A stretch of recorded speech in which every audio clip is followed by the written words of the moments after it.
नमस्कार, बहुत बहुत स्वागत है आपका बुलेटिन में। मैं हूं आपके साथ राजश्री धवाइत और चलिए बुलेटिन की शुरुआत करेंगे अहम खबर के साथ। तो चुनाव जीतने के बाद मुख्यमंत्री योगी आदित्यनाथ का आज पहली बार गोरखपुर दौरा है। इसे लेकर आज गोरखनाथ मंदिर मठ को दुल्हन की तरह सजाया गया है।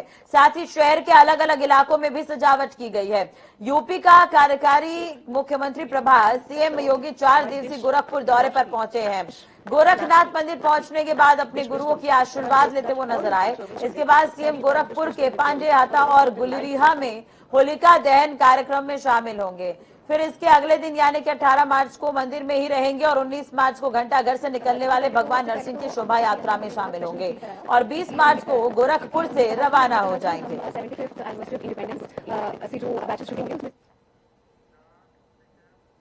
योगी सरकार के शपथ ग्रहण समारोह में केंद्र और प्रदेश सरकार की योजनाओं के लाभार्थियों को भी आमंत्रित किया गया है। लखनऊ समेत आसपास के जिलों से लाभार्थियों को शपथ ग्रहण समारोह में लाया जाएगा।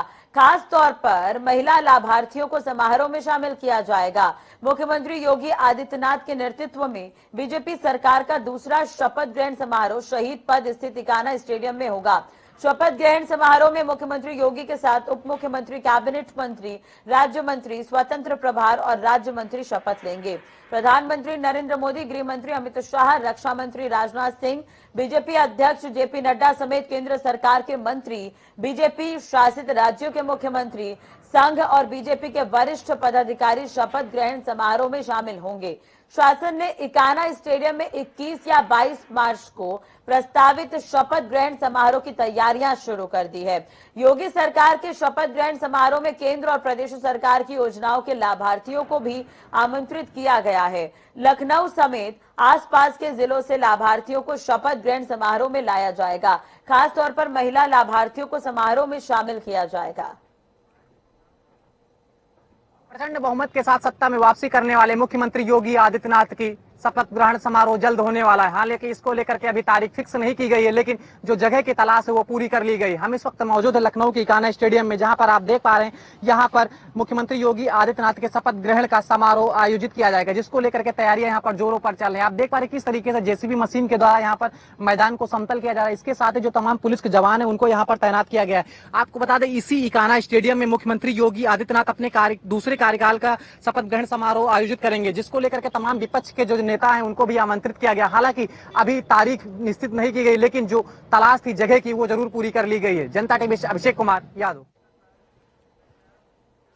चलो एक बार फिर बात कर लेते हैं। मुख्यमंत्री योगी आदित्यनाथ गोरखपुर पता करने के बाद यहां पर पहुंच रहे हैं। तैयारियां की गई हैं और आपको बता दें कि 4 दिनों का ये दौरा रहने वाला है सीएम योगी का। गोरखपुर में ही होली मनाएंगे मुख्यमंत्री और होलिका दहन कार्यक्रम में भी शामिल होंगे। भगवान सिंह की भव्य यात्रा में कल शामिल होने वाले हैं। तो चुनाव जीतने के बाद मुख्यमंत्री योगी आदित्यनाथ का आज पहली बार गोरखपुर दौरा, अलग अलग इलाकों में सजावट की गई है और यूपी के कार्यकारी मुख्यमंत्री सीएम योगी 4 दिन के गोरखपुर दौरे पर हैं। गोरखपुर मंदिर पहुंचने के बाद अपने गुरुओं का आशीर्वाद लेते नजर आए। इसके बाद सीएम गोरखपुर के पांडे हाता और गुलरिया में होलिका दहन कार्यक्रम में शामिल होंगे। क्या कुछ अभी चल रहा है योगी के कार्यक्रम में, ज्यादा जानकारी के लिए बात करेंगे। संवाददाता सुभाष हमारे साथ जुड़े हैं। सुभाष, अभी क्या कुछ अपडेट यहाँ पर मुख्यमंत्री जो है 4 दिन के दौरे पर रहने वाले हैं? जी बिल्कुल, वैसे मैं आपको बता दूं कि मुख्यमंत्री अब से थोड़ी ही देर पहले गोरखनाथ मंदिर में पहुंचे हैं और उनका भव्य स्वागत किया गया है। चूंकि बीजेपी की प्रचंड जीत के बाद मुख्यमंत्री योगी आदित्यनाथ का यह गोरखपुर का पहला दौरा है, जिसको लेकर यहाँ पे मंदिर प्रशासन काफी जो है तैयारी थी। यहाँ मंदिर पे जो है फूल मालाओं से पूरी तरीके से मंदिर को सजाया गया था और जितने मंदिर के कर्मचारी हैं या पुजारी हैं या जितने भी वहाँ के लोग हैं, सभी लोग उनके स्वागत में पूरी तरीके से उमड़ पड़े थे। आपको बता दें मुख्यमंत्री योगी आदित्यनाथ का गोरखपुर में भव्य स्वागत किया गया है और 4 दिन के दौरे पर मुख्यमंत्री योगी आदित्यनाथ गोरखपुर पहुंच चुके हैं। अब से थोड़ी ही देर में पांडे हाता में वो पहुंचेंगे, जहां पे होलिका दहन का कार्यक्रम है। यहाँ वर्षों से यह कार्यक्रम चलता चला आ रहा है। पिछले साल 2 बार कोरोना की वजह से यह कार्यक्रम कैंसिल हो गया था, लेकिन इस बार जो है कोरोना का प्रकोप खत्म हो चुका है लगभग। उसको लेकर जो है यहाँ पे प्रशासन है, यानी कि जो दहन के कार्यक्रम के लोग हैं, उन्होंने पूरी तैयारी कर रखी है।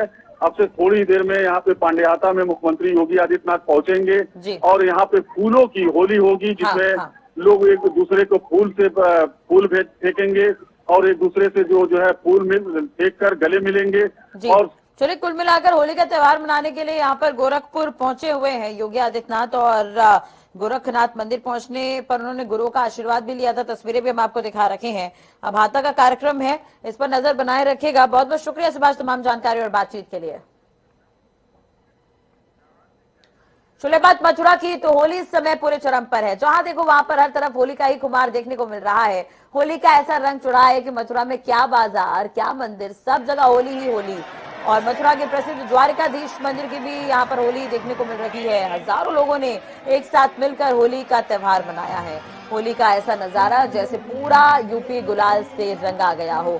द्वारकाधीश मंदिर में भक्तों के साथ भगवान ने पिचकारी से ऐसी होली खेली कि जो आया वो रंगीन हो गया। क्या बच्चे क्या बड़े, और सभी होली का आनंद लेते नजर आए।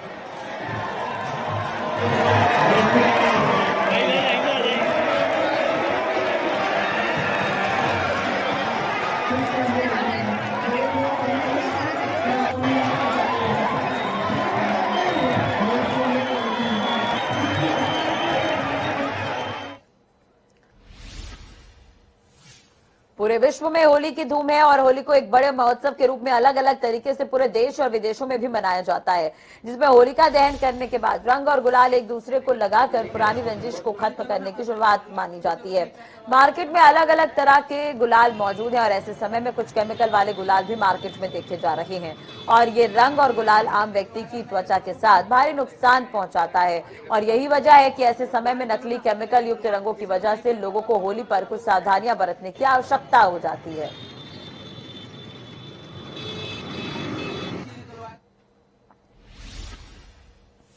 मुजफ्फरनगर में जबरदस्त होली मिलन रंगारंग कार्यक्रम का आयोजन हर जगह हो रहा है। सभी एनजीओ, समाज सेवी संगठन, राजनीतिक संगठन, आम लोग होली मिलन का कार्यक्रम मना रहे हैं, क्योंकि लगातार 2 साल से कोरोना के कारण लोग होली मिलन कार्यक्रम नहीं मना पा रहे थे।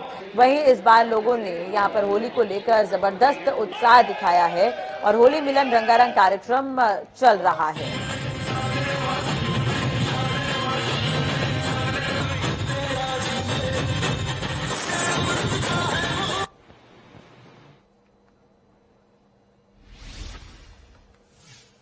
असल होली का जो पर्व है वो रंगों का त्योहार होता है, जिसे लेकर जिला प्रशासन हर बार कड़ी तैयारियां करता है। वहीं होली पर्व को लेकर किसी भी तरीके का विवाद ना हो, इसलिए जिले भर के प्रशासन के साथ ही पुलिस बल भी पूर्ण रूप से मुस्तैद रहता है। वहीं होली पर्व के चलते जिला प्रशासन की ओर से अब्दुल करीम चौराहे पर स्थित शहर की प्रसिद्ध मस्जिद को जिला प्रशासन द्वारा तिरपाल से ढक दिया गया है।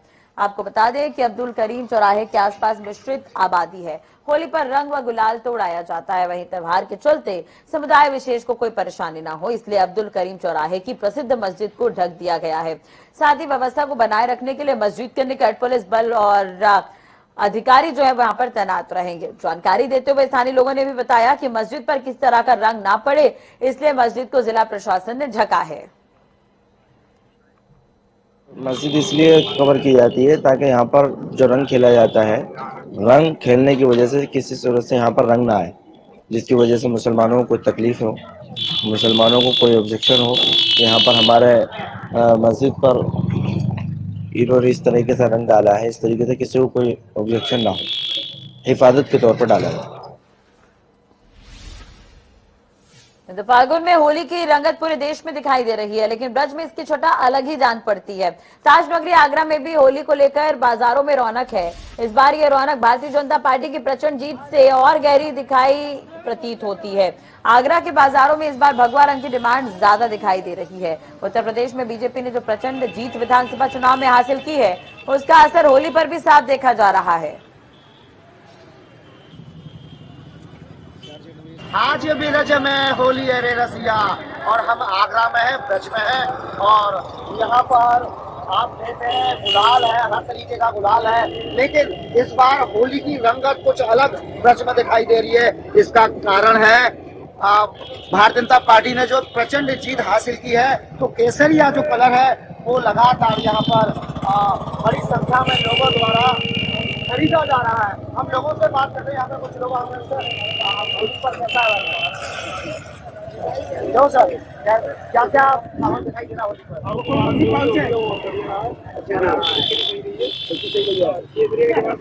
केसरिया की डिमांड ज्यादा है, कैसा होली यहाँ पे बढ़िया है?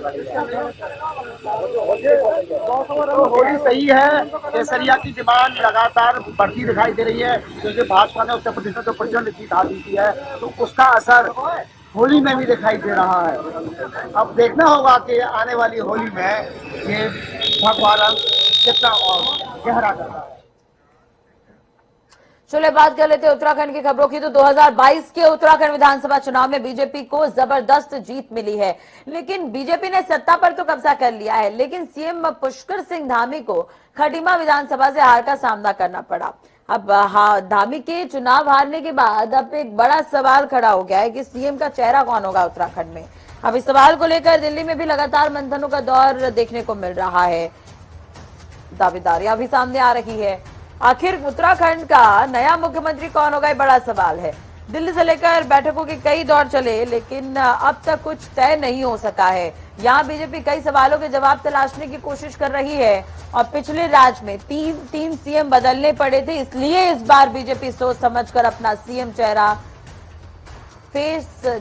वो पेश करना चाहती है। धामी के चुनाव हारने के बाद भी उनका नाम सीएम रेस में सबसे आगे चल रहा है। इतना ही नहीं, कुछ बीजेपी विधायकों ने धामी के लिए अपनी सीट तक छोड़ने की पेशकश कर दी है, लेकिन इसके इतर भी कई नाम आगे चल रहे हैं जो उत्तराखंड की सीएम रेस में शामिल हैं। उनमें मदन कौशिक, धनपाल सिंह रावत, सतपाल महाराज, गणेश जोशी का नाम इसमें शामिल है। लेकिन बीजेपी लगातार मंथन कर रही है। अब देखना होगा कि किस चेहरे पर आखिर मुहर वो बीजेपी लगाती है उत्तराखंड के लिए।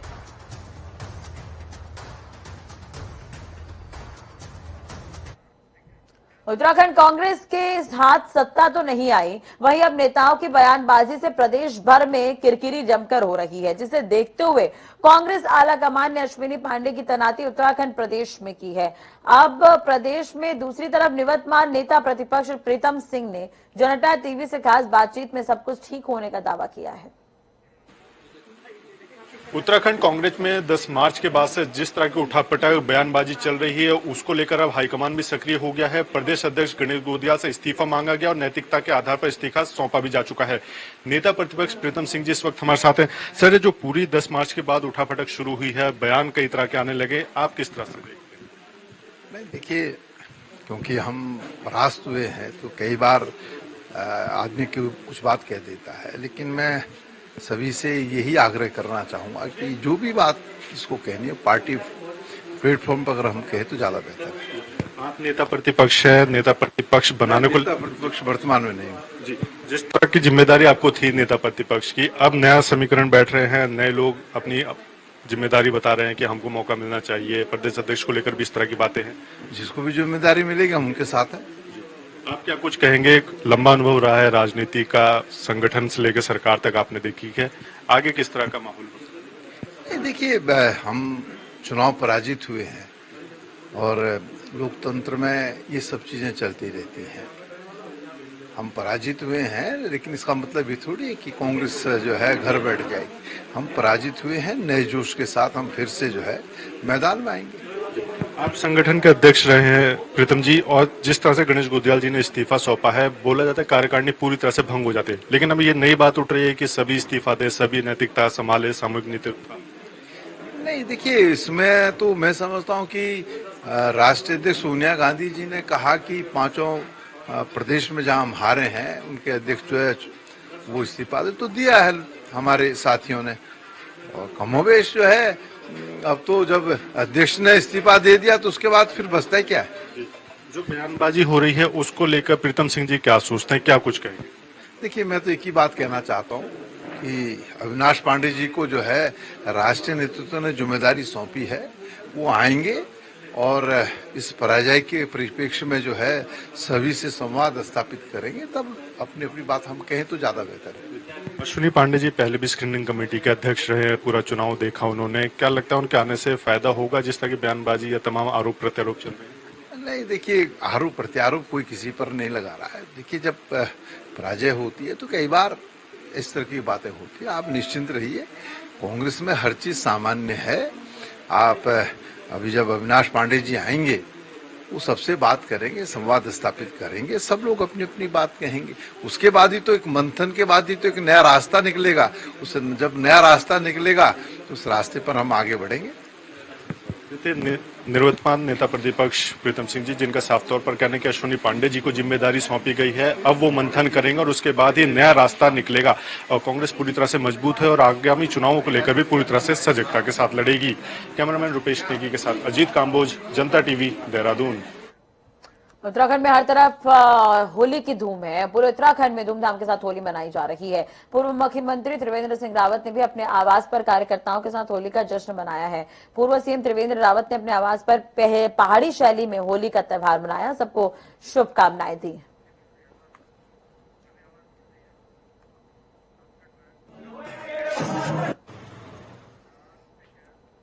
पूर्ण बहुमत की बीजेपी में मुख्यमंत्री कौन होगा, इसी को लेकर मंथन है। लेकिन वहीं कैबिनेट मंत्री सुबोध उनियाल ने एक बार फिर से कांग्रेस के वरिष्ठ नेता और पूर्व मुख्यमंत्री हरीश रावत पर निशाना साधा है। सुबोध उनियाल का कहना है कि चुनाव से पहले ही कांग्रेस के भीतर कुर्सी की लड़ाई सड़क पर आ चुकी थी।